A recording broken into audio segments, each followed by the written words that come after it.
My sister left her daughter on my porch and disappeared. My parents said the child was mine now. I stood there at 7 in the morning, coffee mug frozen halfway to my lips, staring at the 4-year-old girl sitting on my welcome mat with a pink backpack twice her size. No note, no warning, just Miranda's daughter, the one I'd seen maybe 6 times in her entire life, wearing yesterday's clothes and clutching a stuffed elephant with one missing eye. Uncle Theo? Her voice was so small it barely carried through the screen door. Mommy said to wait here. She said you'd take care of me. I pushed the door open, my stomach dropping as I scanned the empty street. Miranda's silver SUV was nowhere in sight. The morning air bit cold against my face as I crouched down to the little girl's level. Hey, sweetheart. I'm Theo. Do you remember me? She nodded. Those enormous brown eyes, Miranda's eyes, studying my face with an unsettling intensity. Mommy showed me pictures. She said you're nice. When did your mommy leave you here? I kept my voice gentle even as rage built in my chest. Last night, it was dark. She hugged the elephant tighter. She said she had to go away for a while. She said you'd know what to do.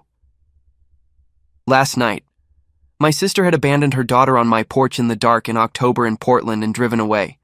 I pulled out my phone with shaking hands and called Miranda. Straight to voicemail. I tried again. Same result. On the 3rd attempt, I left a message, my words clipped and cold. Miranda, your daughter is on my porch. Call me back immediately. I ushered the girl, Lily, I remembered her name was Lily, inside and settled her on my couch with the throw blanket my ex-girlfriend had left behind. She accepted a glass of water and 2 granola bars from my cabinet, eating with the mechanical efficiency of someone who'd gone hungry before. That observation sent another spike of fury through my system. While Lily ate, I called my parents. My mother answered on the 2nd ring, her voice already tight with knowledge. Theo, I was wondering when you'd call. Mom, Miranda left Lily on my porch. When did you last talk to her? A long pause. Then my father's voice joined the call. They'd put me on speaker. 3 days ago, he said. She told us she needed space, that she was overwhelmed. So you knew she was planning to dump her kid? I couldn't keep the accusation from my tone. We thought she meant a weekend, my mother said defensively.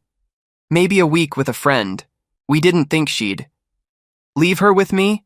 Someone who lives alone, has no experience with kids and wasn't even asked?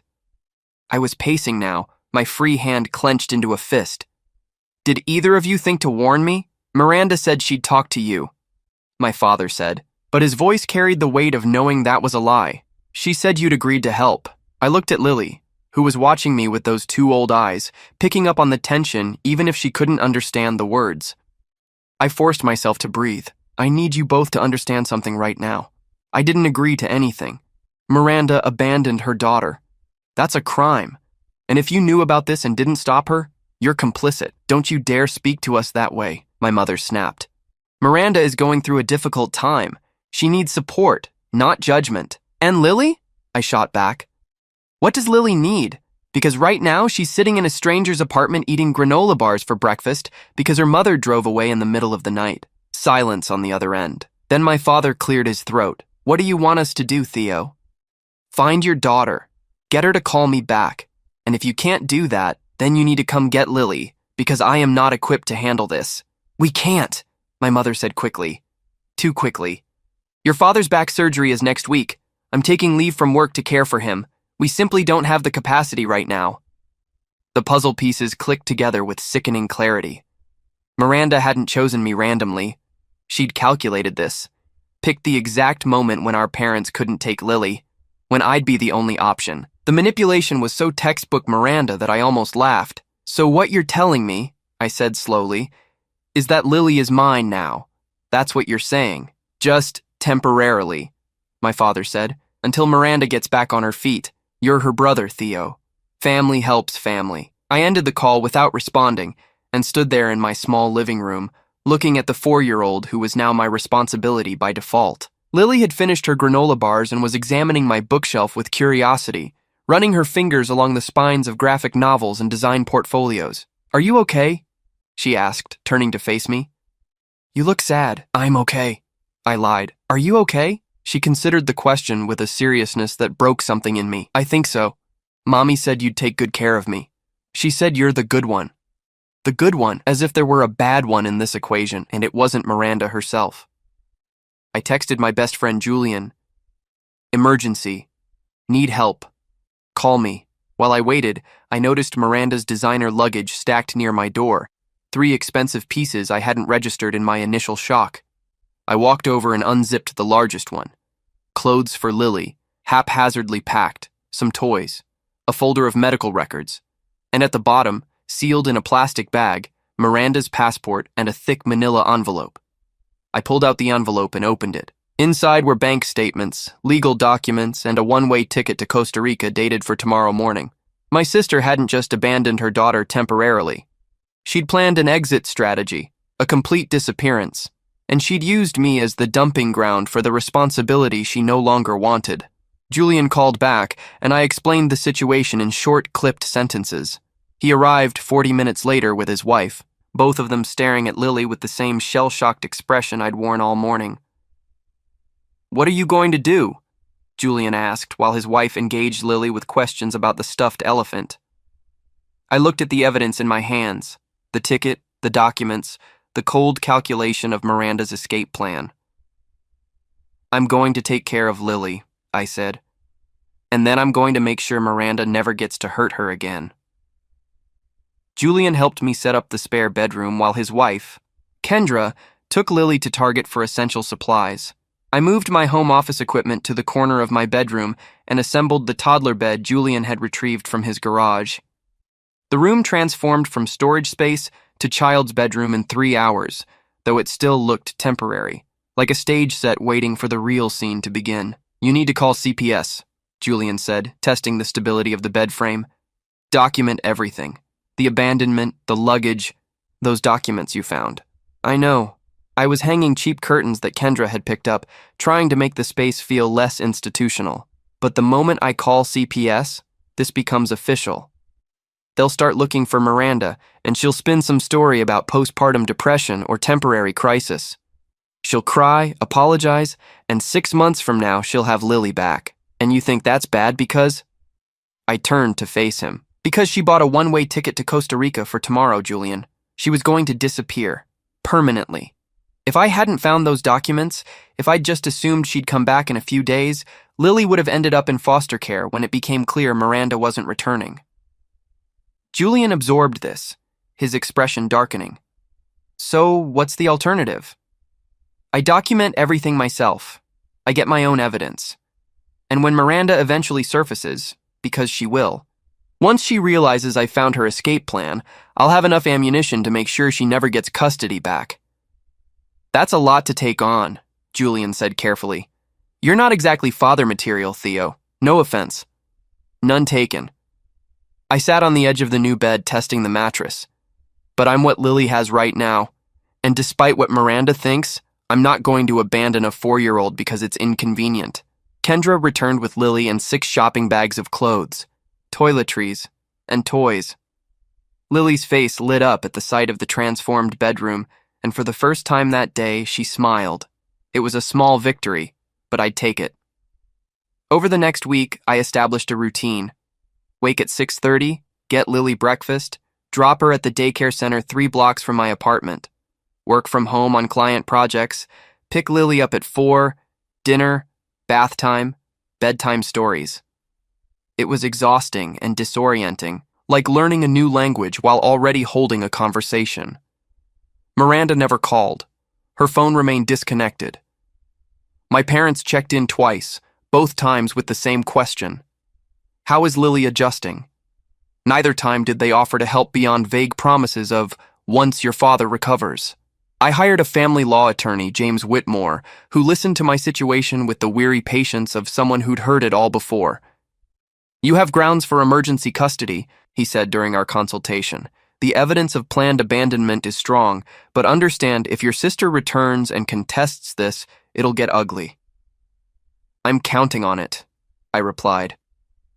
I started digging into Miranda's life.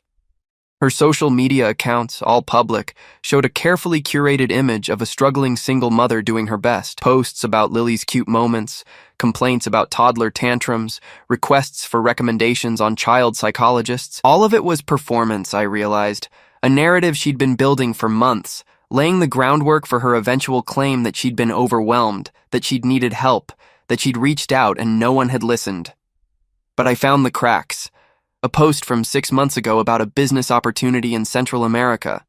Tagged photos with a man named Ricardo Salazar, whose profile indicated he lived in San Jose. Comments from Miranda's friends expressing concern about her big move, quickly deleted but preserved in cached versions of the page. She'd been planning this for at least half a year. The abandoned porch scene wasn't desperation. It was choreography. I filed for emergency guardianship, submitting the evidence of abandonment along with the Costa Rica ticket and bank statements showing Miranda had emptied her savings account. The hearing was set for 3 weeks out. In the meantime, Lily lived with me, adjusting to a stability she'd probably never experienced. She was smart and eerily perceptive. At night, she'd ask questions that cut through pretense. Is Mommy coming back? Did I do something wrong? Are you going to leave too? Each question required careful answers, honesty balanced with reassurance. I wouldn't lie to her, but I also wouldn't destroy what little security she had by telling her that her mother had planned to vanish forever. Dr. Helena Kovac, the child psychologist I'd found through Kendra's recommendation, met with Lily twice a week. After the 3rd session, she pulled me aside. Lily shows signs of prolonged neglect, she said gently. Emotional, possibly nutritional. The abandonment is traumatic, but it's not the first trauma. There's a pattern here. Can you document that? I asked. For legal purposes? She nodded. Yes. But Theo, be sure this is what you want. Custody battles destroy families, even dysfunctional ones.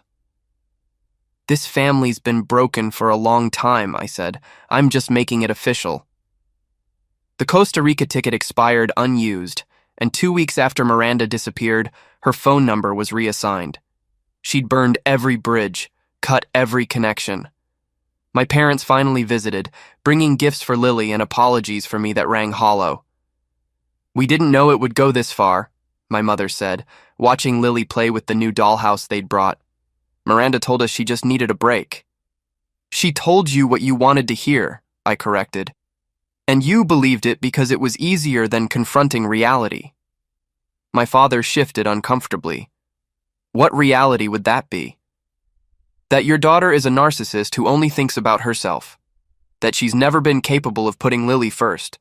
That you enabled her for years by making excuses every time she screwed up.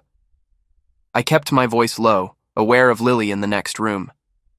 And now there's a 4-year-old who doesn't understand why her mother left, and 2 grandparents who can't be bothered to take responsibility.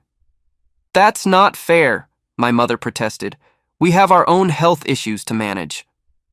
Then you should have said no when Miranda asked you to keep her secret. You should have called me the moment she told you her plan.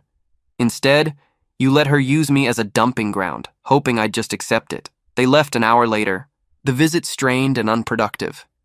But it confirmed what I'd suspected. They wouldn't fight me for custody. They didn't want the responsibility any more than Miranda had.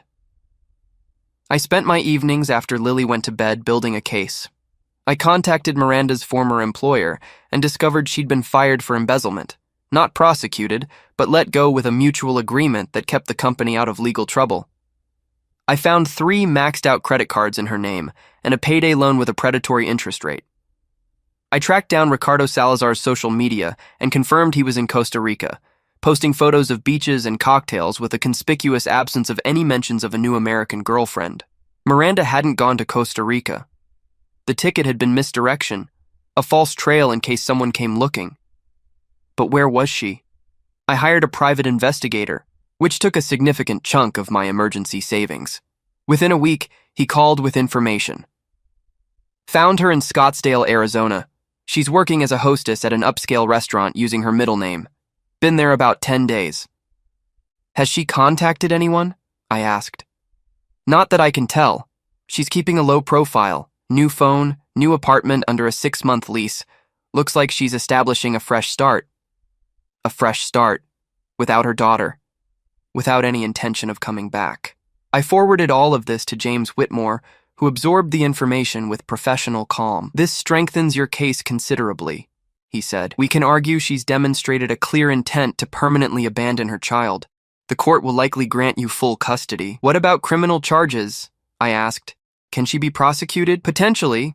Child abandonment is a felony in Oregon, but prosecution would require cooperation from law enforcement, and they're often reluctant to pursue cases where the child is safe with family. He paused. Is that what you want? Criminal charges? I thought about Lily, who still asked about her mother every night. I thought about Miranda in Scottsdale, starting over with the freedom she'd craved, unburdened by responsibility, and I thought about the years to come when Lily would be old enough to understand what her mother had done. Yes, I said. I want every consequence available. The guardianship hearing arrived. Miranda didn't appear, didn't send representation. The judge reviewed the evidence, the abandoned luggage, the Costa Rica ticket, the private investigator's report, and granted me emergency custody with a clear path to permanent guardianship. It took 20 minutes. Outside the courthouse, James shook my hand. You're now Lily's legal guardian. Start the adoption paperwork if you want permanent parental rights, and I'll work with the DA's office on the criminal case. I picked Lily up from daycare that afternoon and took her to the park.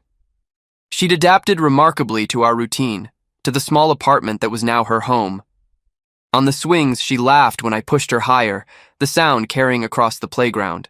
Uncle Theo? She said as I walked her home, her hand small in mine. Are you my daddy now? The question hit harder than I'd expected. Would you like me to be? She thought about it with that serious expression I'd come to recognize. I think so. You make good pancakes, and you don't get mad when I spill. Such simple criteria for parenthood. Basic decency and breakfast food. It said everything about what Miranda had failed to provide. Then yes, I said. I'm your daddy now. That night, after putting Lily to bed, I opened Miranda's manila envelope again and examined every document. Bank statements showing systematic withdrawals, emails to Ricardo Salazar discussing new opportunities, a handwritten list titled Exit Plan that included steps like find temporary placement for L and disconnect all ties. She'd planned every detail except one. She'd underestimated me. She'd assumed I'd be overwhelmed, that I'd eventually call our parents, that Lily would end up in someone else's care. She'd never considered that I might fight back. I photographed every document and uploaded them to a secure cloud storage.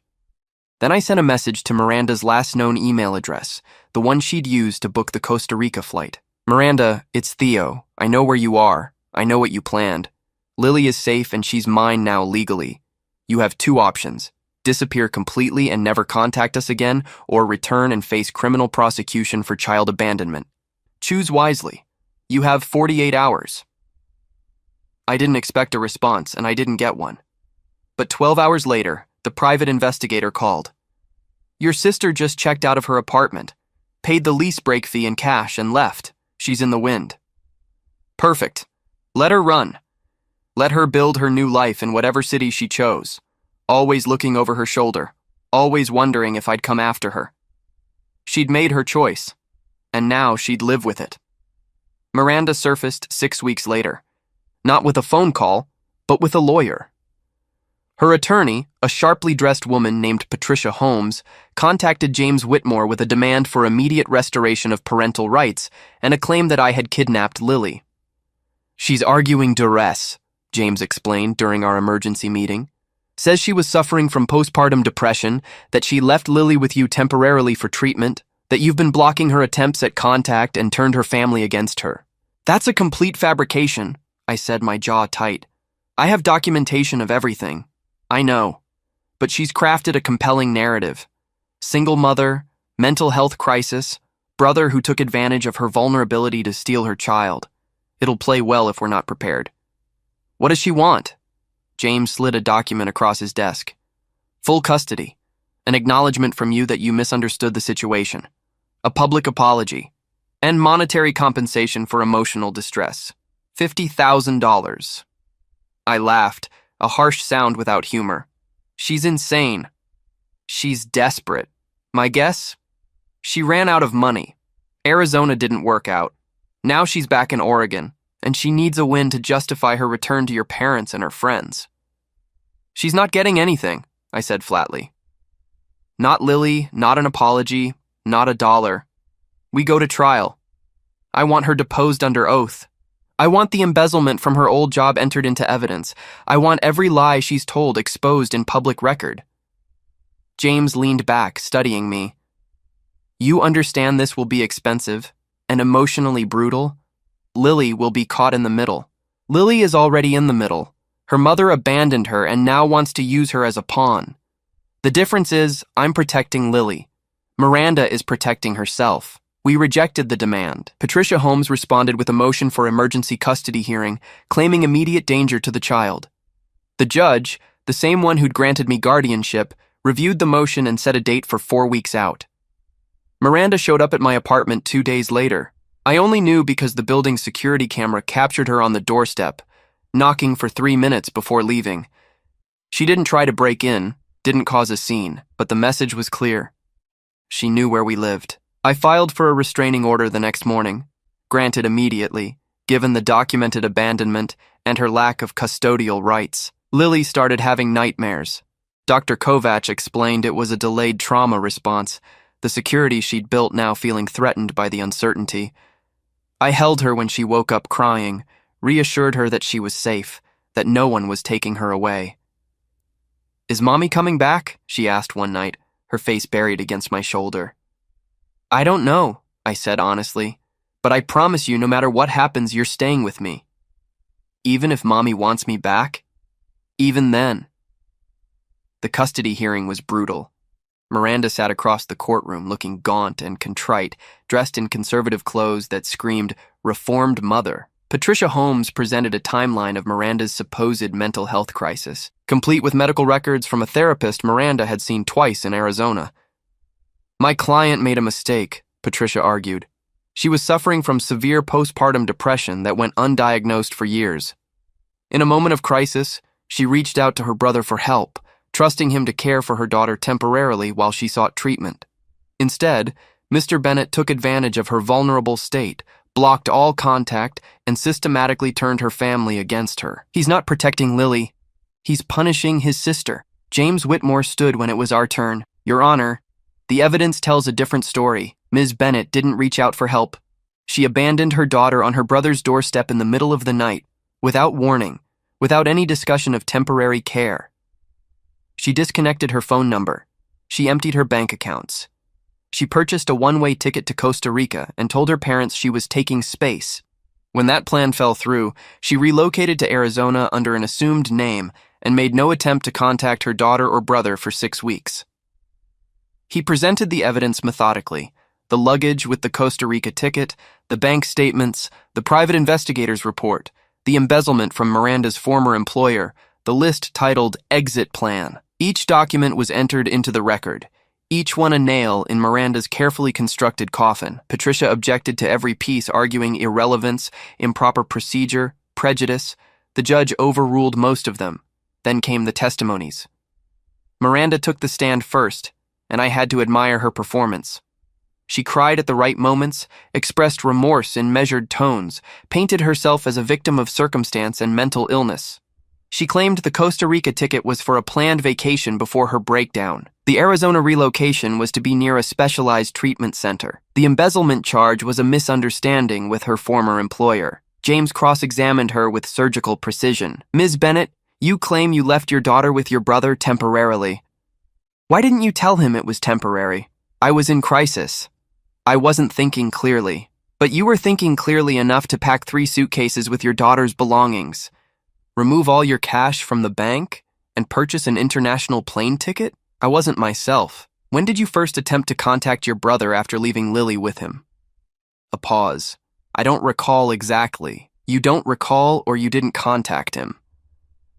I was receiving treatment. Communication wasn't allowed. Really? Which facility? We'll need their records. Another pause. Longer. I don't remember the name. You don't remember the name of the facility where you spent 6 weeks receiving intensive mental health treatment? The lies unraveled one by one. By the time James finished, Miranda's credibility was shredded. I took the stand next and told the truth. Every detail, every moment, every discovery. I showed photos of Lily's transformation over the past 3 months. The weight she'd gained, the smile that had replaced her haunted expression, the drawings she'd made of our small family. I presented Dr. Kovac's assessment, the documented evidence of long-term neglect. Your Honor, I concluded, Lily has thrived in my care because for the first time in her life, she's the priority. Not an obligation, not a burden, not a prop for social media. My sister wants her daughter back, but she doesn't want to be a mother. She wants to win. I'm asking the court to see through the performance and protect a child who's already been abandoned once. The judge took a 15-minute recess, then returned with her decision. I've reviewed the evidence carefully, and I find Mr. Bennett's testimony credible and Ms. Bennett's testimony not credible. The evidence of planned abandonment is overwhelming. Ms. Bennett's attempt to rewrite history as a mental health crisis is contradicted by her own actions. Guardianship remains with Theodore Bennett. Ms. Bennett's petition for custody is denied. Furthermore, I'm ordering a psychological evaluation of Ms. Bennett before any future custody motions will be considered. This case is continued for review in 6 months. Miranda stood abruptly, her composure finally cracking. This is insane. He poisoned you all against me. He stole my daughter. The judge's expression hardened. Ms. Bennett, you abandoned your daughter. The only person who stole anything was you. You stole your daughter's sense of security. This hearing is adjourned. Security escorted Miranda from the courtroom as she screamed accusations. Patricia Holmes gathered her materials in tight-lipped silence, refusing to meet my eyes. Outside, James shook my hand. That went as well as it could. But this isn't over. She'll appeal, file new motions, drag this out. Let her, I said. Every time she fights, I'll document it. Every time she lies, I'll expose it. Eventually, even she'll get tired of losing. Miranda didn't appeal. Instead, she disappeared again, and this time, I let her. The private investigator tracked her to Seattle, then lost her trail when she started using cash only and avoided any digital footprint. It didn't matter. I had what I wanted. Legal custody, documented evidence of her unfitness, and most importantly, Lily. 2 months after the custody hearing, James called with unexpected news. The DA's office is moving forward with criminal charges. They want you to testify. The trial was set for 8 months out, giving prosecutors time to build an airtight case. I agreed to testify, knowing it would drag our family's dysfunction into public record. My parents called to beg me to drop the charges, arguing that criminal prosecution would destroy Miranda's future. She destroyed it herself, I told them. I'm just making sure she faces consequences. They stopped calling after that. Christmas came and went without contact from any Bennett except Lily and me. We built our own traditions, decorating the apartment with lights, baking terrible cookies, watching holiday movies in our pajamas. Lily asked once if Grandma and Grandpa were coming to visit. When I explained they were busy, she shrugged and returned to her toys, unbothered. She'd already learned not to expect much from adults. The criminal trial drew media attention. A local newspaper ran the headline, "Mother Faces Abandonment Charges After Leaving Daughter on Brother's Porch." The story went viral on social media, sparking debates about parental rights, mental health, and family responsibility. Strangers messaged me with support and criticism in equal measure. I testified for 3 hours, walking the jury through every detail. Miranda sat at the defense table, now represented by a public defender, after Patricia Holmes withdrew from the case. She looked smaller somehow, diminished by the weight of her choices. The jury deliberated for 6 hours before returning with a verdict, guilty on 1 count of child abandonment, a felony carrying up to 5 years in prison. The judge sentenced her to 2 years with credit for time served, followed by 3 years probation and mandatory mental health treatment. Miranda was led from the courtroom in handcuffs, and I felt nothing. No satisfaction, no vindication, just an empty acknowledgement that justice, when it finally arrived, was often hollow. But the legal consequences weren't finished. Family court reviewed the criminal conviction and terminated Miranda's parental rights entirely. No supervised visitation, no future custody motions, no legal connection to Lily whatsoever. I began adoption proceedings the following week. 9 months after Miranda left Lily on my porch, I stood in a courtroom again, this time with Lily beside me.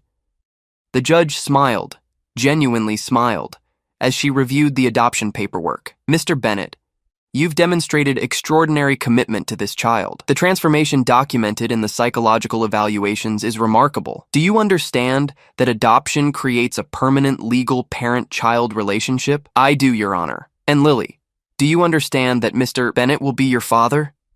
Not your uncle, but your father? Lily, now 5 years old and more confident than I'd ever seen her, nodded solemnly. He's already my daddy.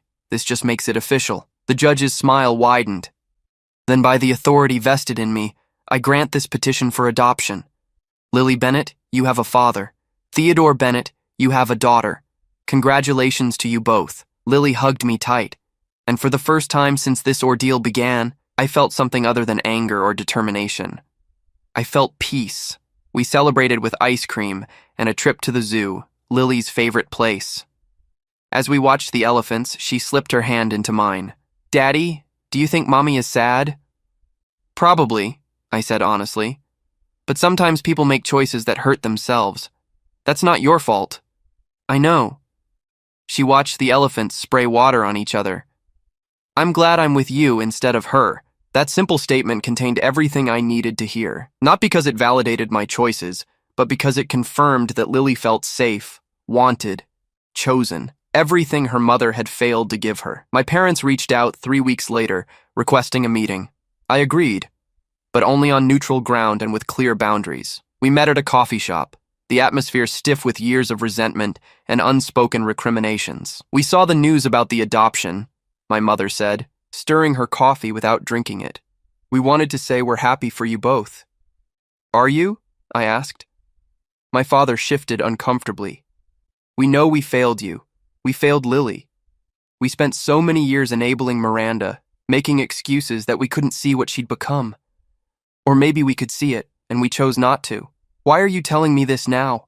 Because we want to be in Lily's life, my mother said. We know we don't deserve it, but she's our granddaughter. We've missed almost a year of her growing up. I studied them both, tired, aging, carrying the weight of their complicity. Lily is my daughter now. Not your granddaughter through Miranda, but through me. If you want a relationship with her, it's on my terms. You don't get to undermine me or make excuses for Miranda. You don't get to rewrite history or play the victim. You show up, you're consistent, and you earn her trust. Or you don't show up at all. They agreed. Over the following months, they rebuilt a tentative relationship with Lily, supervised visits that slowly extended into regular weekend trips. They would never fully repair the damage, but they tried. That was more than Miranda ever did. 2 years after Miranda left Lily on my porch, I received a letter. No return address, postmarked from Vancouver. Inside, a single page in Miranda's handwriting. Theo, I know you won't forgive me. I don't expect forgiveness. I'm writing this because my therapist says I need to take accountability, so here it is. I abandoned my daughter because I couldn't handle being a mother. I resented Lily from the moment she was born, resented the way she changed my life, the way she needed me constantly. I thought if I could just escape, just start over, I could be happy. I was wrong. I'm not happy. I'm empty. But I can't undo what I did. Tell Lily I'm sorry. Tell her she deserved better. You gave her better. I hate that it was you, but I'm grateful it was you. Don't write back. Don't try to find me. This is goodbye. I read the letter once, then burned it in the kitchen sink. Lily didn't need Miranda's apology. She needed stability, love, consistency, things I could provide without Miranda's shadow looming over us. Lily thrived. She excelled in kindergarten, made friends easily, and showed a natural talent for art. We moved to a larger apartment with a dedicated bedroom for her. Walls painted the purple she'd chosen herself. I scaled back my freelance work to spend more time with her, accepting that some opportunities weren't worth sacrificing for. Julian and Kendra became her honorary aunt and uncle, their own kids' playmates who treated Lily like family. Dr. Kovac continued therapy sessions, but spaced them further apart as Lily processed her trauma and built resilience. The nightmares stopped. The questions about her mother decreased, then ceased entirely. On Lily's 7th birthday, she asked if she could change her name. I want to be Lily Bennett for real, not just on the adoption papers, but everywhere. We went to court the following week and filed the paperwork. When the judge approved the name change, Lily practically vibrated with excitement. At her birthday party that weekend, surrounded by friends and the family we'd chosen, Lily stood on a chair and announced, "My name is Lily Bennett, and this is my daddy, Theo Bennett, and we're a forever family." The applause was deafening. I lifted her down from the chair and hugged her tight, this fierce, resilient little human who'd survived her mother's abandonment and emerged stronger for it. Miranda never contacted us again. I occasionally searched her name online, finding nothing. She'd gotten what she wanted. Freedom. And she'd lost everything that mattered. I got what I didn't know I wanted. A daughter.